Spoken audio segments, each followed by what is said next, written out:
Adam Schiff, the top Democrat on the House Intelligence Committee, now speaking. The majority on the Intelligence Committee made the decision to prematurely shut down the Russia investigation, the only authorized investigation in the House of Representatives into what the Russians did in the last election, what the U.S. government response was, and the issue of any coordination or collusion with the Trump campaign. That was a terrible disservice to the country and the American people, and represented a reneging on the commitment that was made at the outset of the investigation to follow the facts wherever they lead. Instead, what the majority on the Intelligence Committee did was go through the motions of an investigation, call in witnesses, but allow them to refuse to answer questions, allow them to invoke non-existent privileges, or simply decline to answer because the witness didn't deem the question relevant or because they would rather not say. Documents that were necessary to obtain to determine whether witnesses were telling the truth would not be subpoenaed. This is no way to run an investigation. It is only a way to go through the motions to give the pretense of trying to find the truth.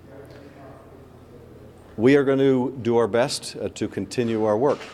There are individuals who want to cooperate with our committee and share information, and will continue to do so. We will be putting together a report that will set out for the country what evidence we have seen to date, what evidence we have seen in terms of the Russian hacking and dumping operation, what evidence we have seen in terms of the Russian social media campaign, their paid media campaign, and yes, the issue of collusion with the Trump campaign. There is significant evidence, much of it in the public domain, on the issue of collusion. The secret meetings with George Papadopoulos, the secret meeting at Trump Tower with the president's son and son-in-law and campaign chairman, the lies and dissembling about that meeting, the promises by Russia that were communicated to the highest levels of the campaign in the preview, in the run-up to that meeting, that this was part of the Russian government's effort to help Donald Trump by providing derogatory information on Hillary Clinton. And of course, the secret conversations that then acting National Security Advisor or incoming National Security Advisor Mike Flynn had with the Russian ambassador to undermine the bipartisan policy of the United States. Conversations that he lied about, that other transition officials were evidently aware of, that the Vice President misrepresented unknowingly to the country.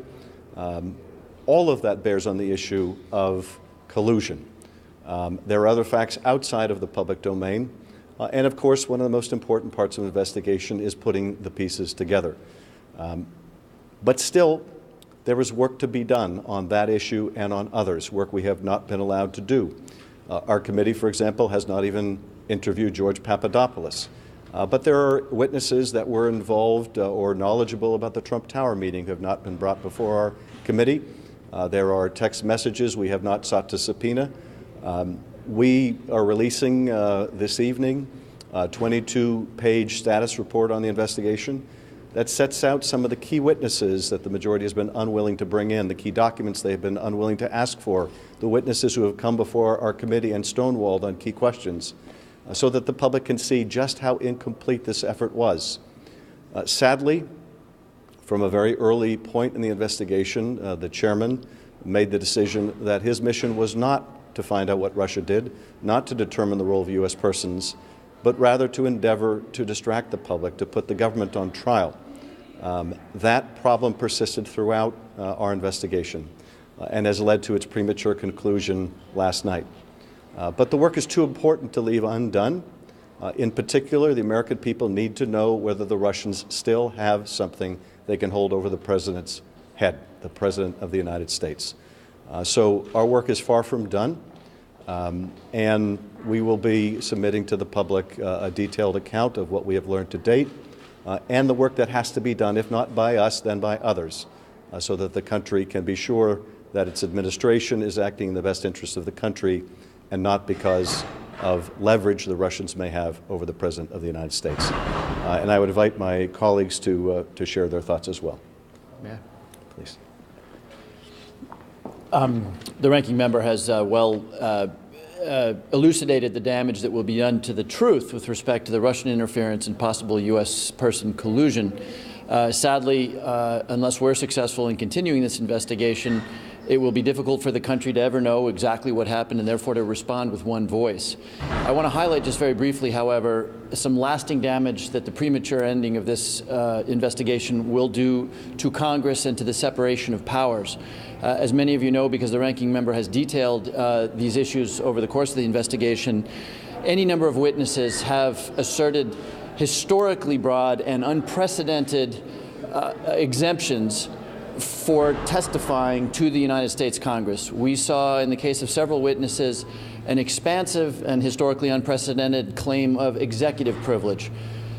The idea being that not only did were they protected from discussing any conversations they had while they were in the White House, including with third parties that weren't the president, they claimed that transition periods somehow fell under executive privilege. So any conversation with anybody during the transition period were conversations that were not made available to this committee, including by two of the people who are closest to the President of the United States, Hope Hicks and Steve Bannon. Our final witness, of course, asserted what I've come to call the "I don't feel like answering it" exemption when his attorney decided that he, as the witness's attorney, would determine what was relevant and what was not relevant to our investigation. And so I highlight these facts because this is not a partisan issue. The power of the United States Congress in the future to undertake investigations will be forever compromised by the decision of the majority not to push back on these unprecedented claims of privilege against testifying to the United States Congress. I would offer to my friends in the majority that someday, probably not too far from now, they may seek testimony from a Democratic president or a Democratic administration. They have now handed a historically unprecedented exemption, claim of privilege, to anybody that they seek to investigate in the future. And that is something that not only damages the United States Congress, but actually erodes the important separation of powers in the United States. I think the ranking member did an excellent job of providing you with the backdrop. Let me just suggest a few things. First of all, this is a gross dereliction of duty by the Republican majority to prematurely put out this report. The chair, Mr. Conaway, on Fox News last night referred to it as a wound. And it struck me that that's how the president and the Republicans see it as a wound that they do not want to have to continue to fester, so let's just put a Band-Aid on it and shut it down. This has never been, in my view, an independent investigation.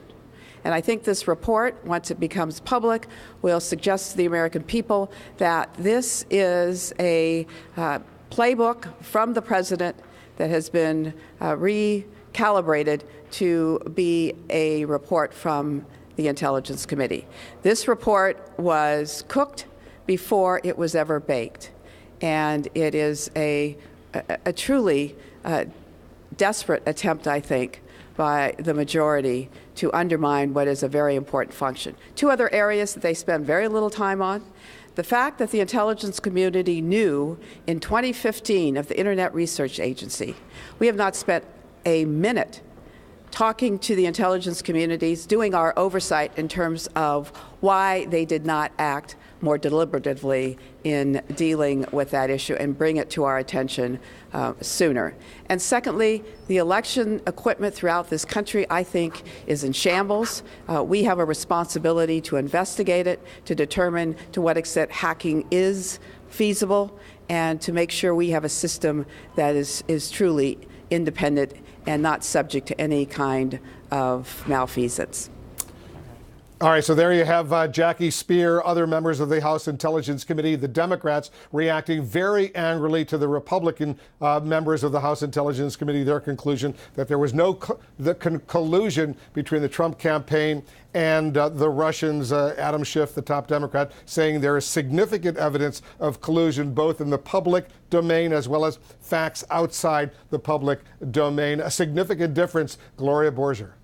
Yeah, I think so. Look, from listening to them, it sounds like they think there was collusion between the Republicans on the committee and Donald Trump.